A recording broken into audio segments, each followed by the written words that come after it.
was the big one. We were just overwhelmed. Which contract to use at what time, and is this the latest version? That was always the constant. So where can I find it? So to take that away and just use whatever you have already in Salesforce and just pull it up, that was super important. We just take away that complexity. We're like, yep, because of that, because of this condition, it goes here, and you have immediately the visibility of that as well. And then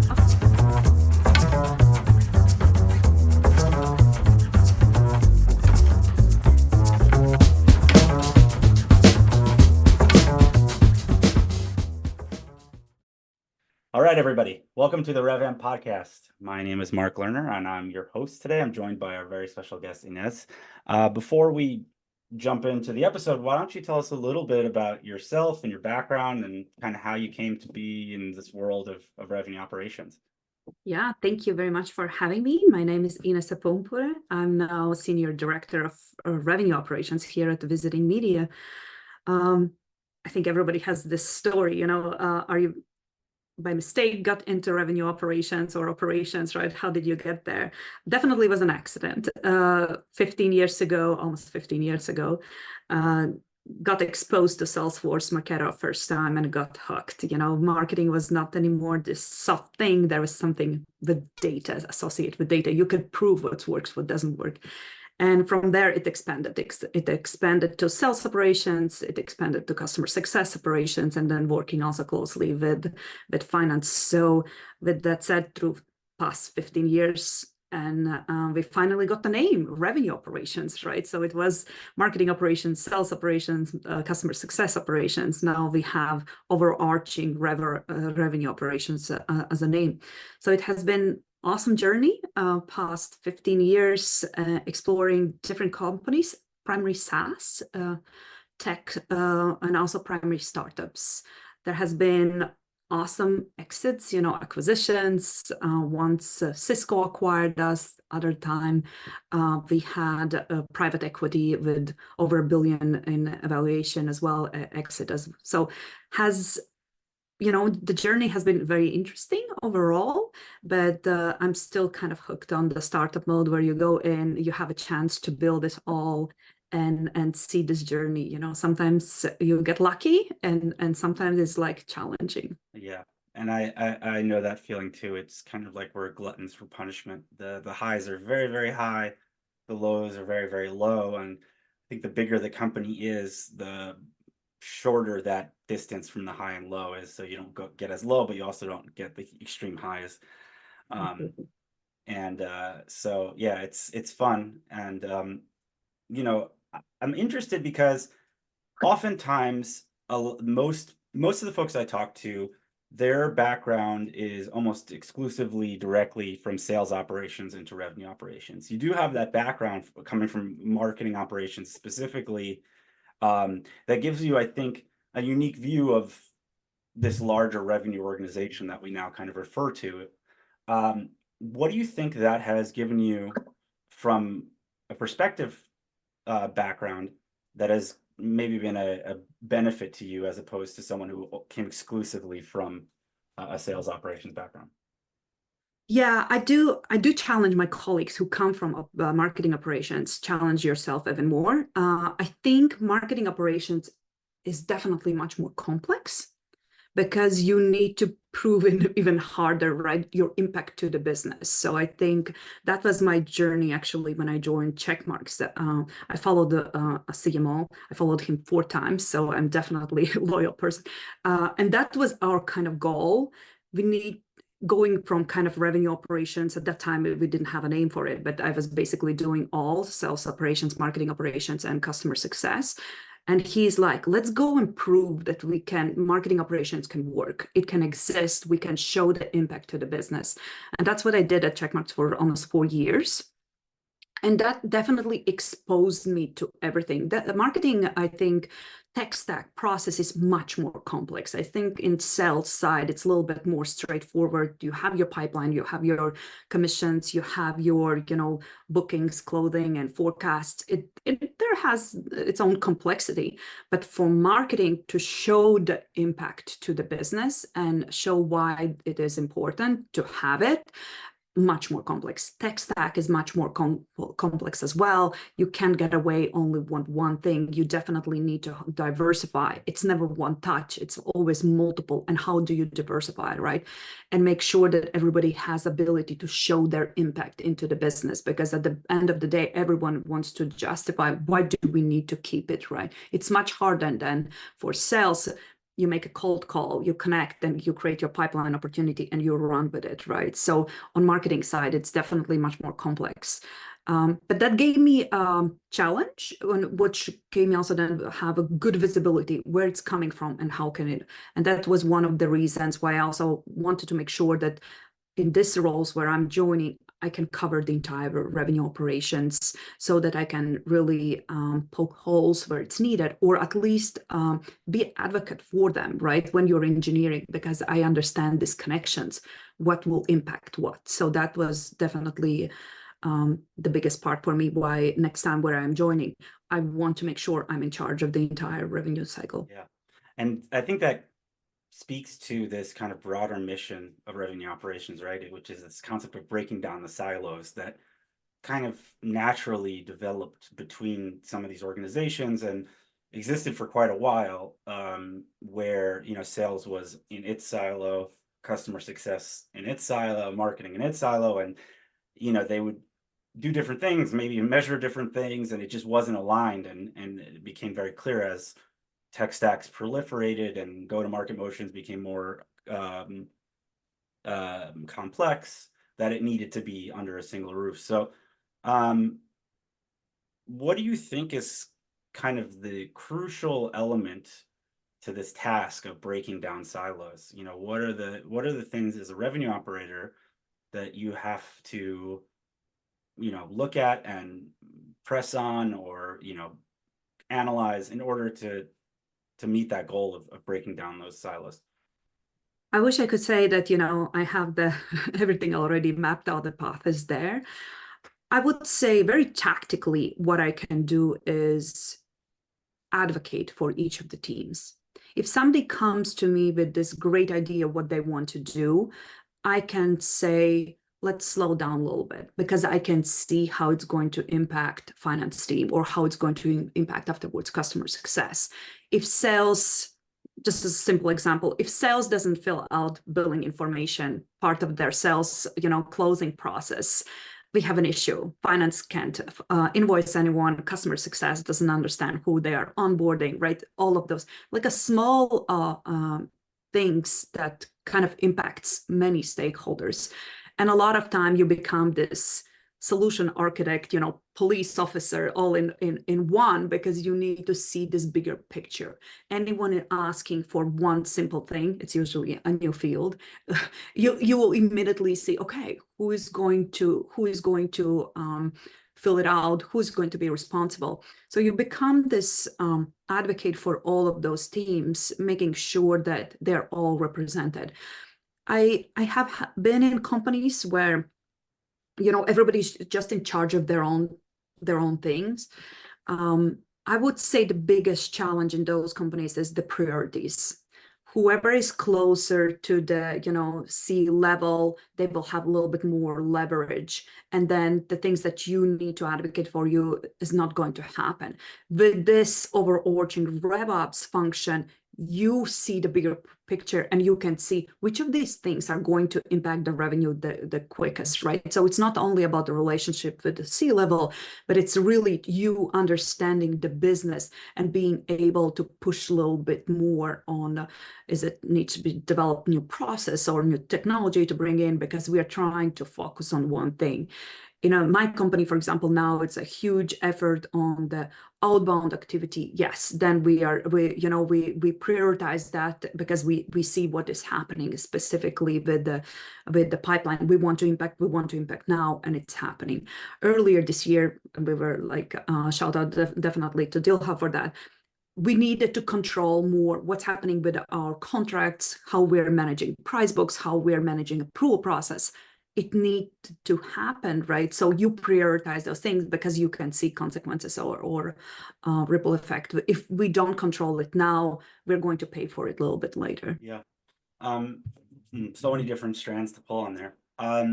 Taking it back to the tech stack as being kind of one of the big, areas in which RevOps focuses. You kind of mentioned it, but there's this idea that, everybody in every different department says, oh, I just need this one field here. And whenever there isn't somebody saying, why do you need that field? What's the reasoning behind it?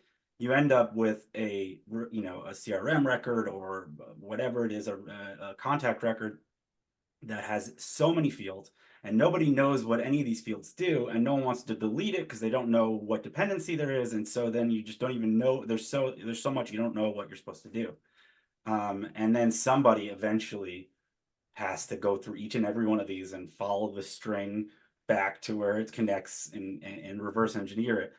I think in some way, anyone who's been in a sales, marketing, customer success, RevOps role has seen this from some angle.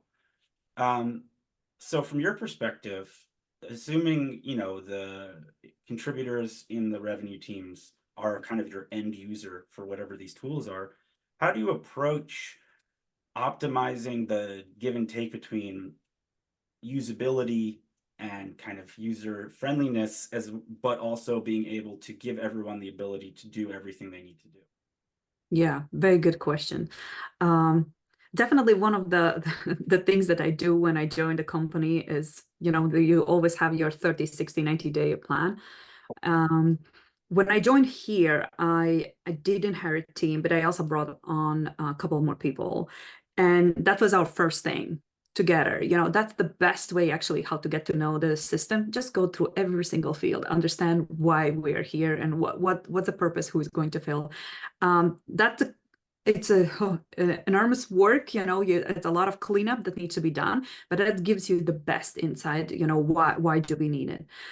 Anything new afterwards, you're right. You always want to understand is this going to be mandatory field? If it's not mandatory, very likely no one is going to fill it out, or there needs to be management accountability for it. That's what I keep telling my sales managers or also in other teams in the CS org as well, is like, if there's no one accountable, it's not going to be filled out. And then it's like, what is the reason? Or it's systems fill this information out, or we do like but if it's users only, very likely this information is not going to be filled out consistently. So then you can't rely on it. Or it needs to be part of the process, day to day, almost like a checklist, even if it's not mandatory. I definitely help them to see, can you utilize something that's already there? And are you really overwhelming team? Here, definitely, as in any other company, you can see every single team is saying, you're asking us to do too much in the system, right? And then it gives you ability to really just question, do we really need it? Sometimes, in worst case scenarios, you put something in and you just know in a year, you're just going to delete it. You almost mark it in your asterisks there.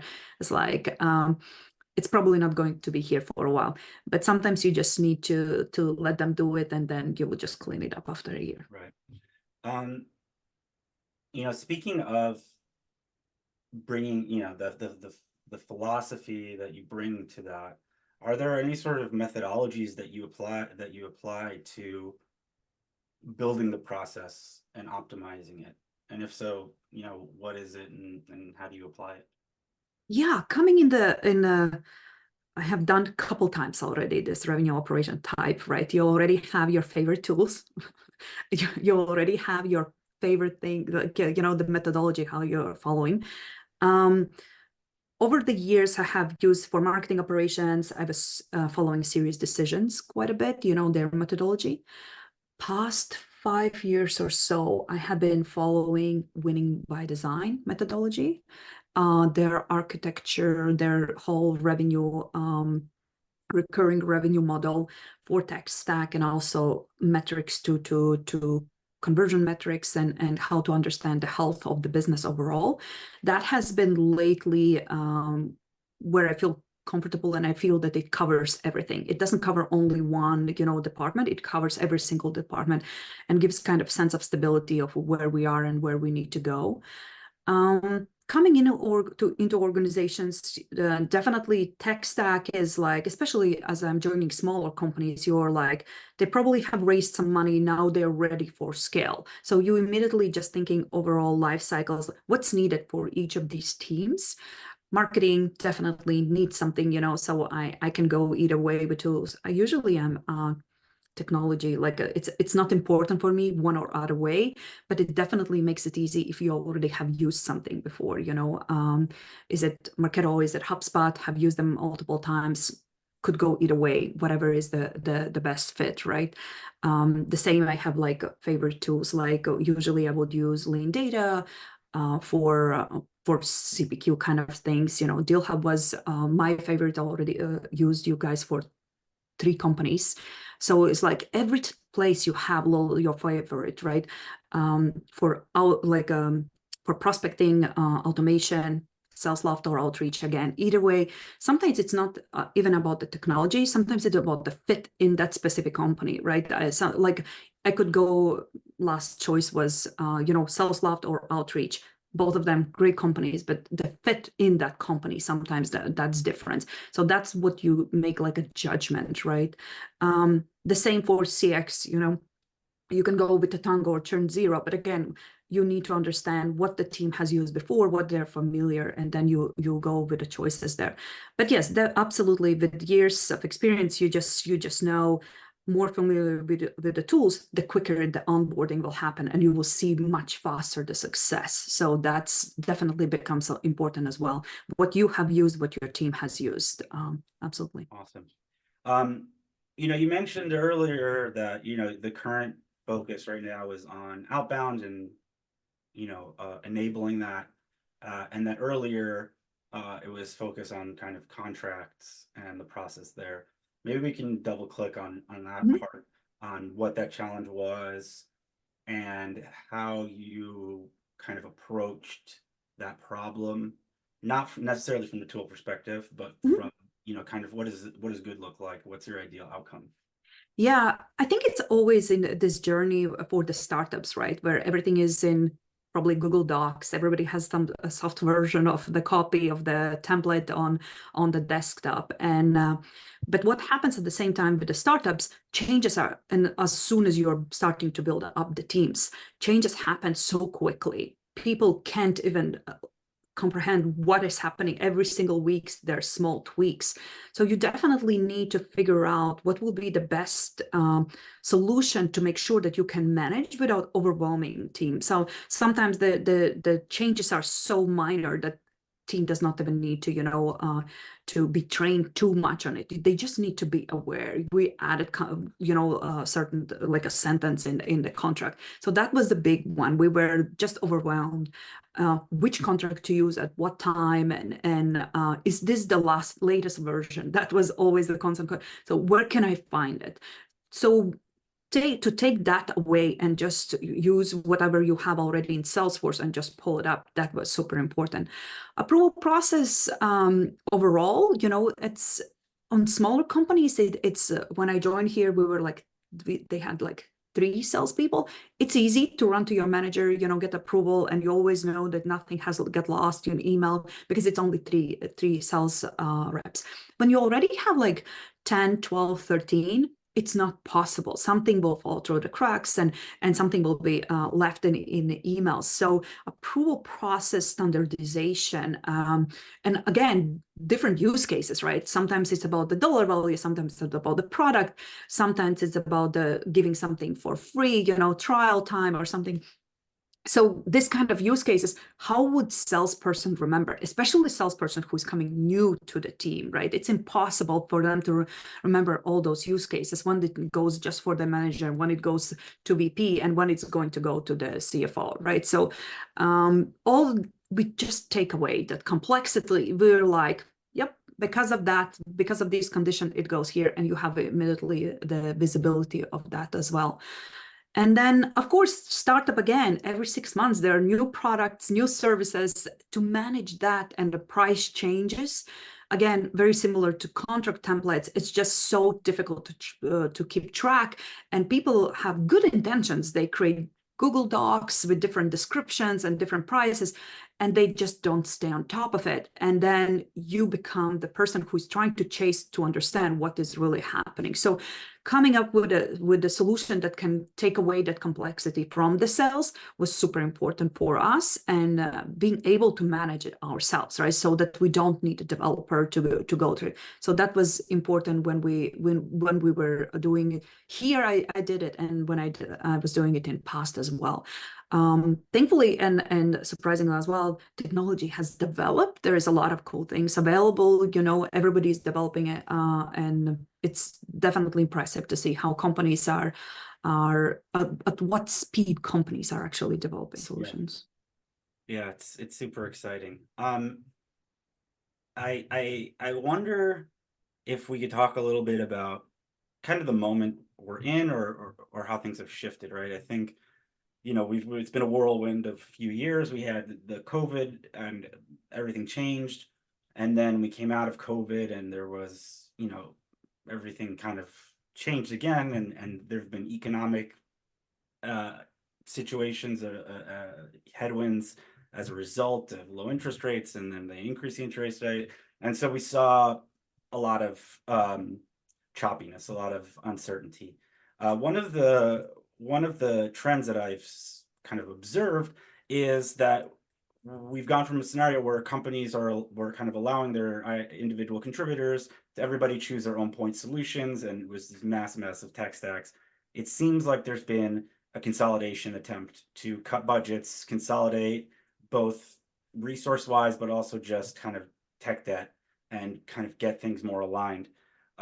Is that a trend that is playing itself out internally where in your space? And B, how do you see that impacting the role of RevOps going forward?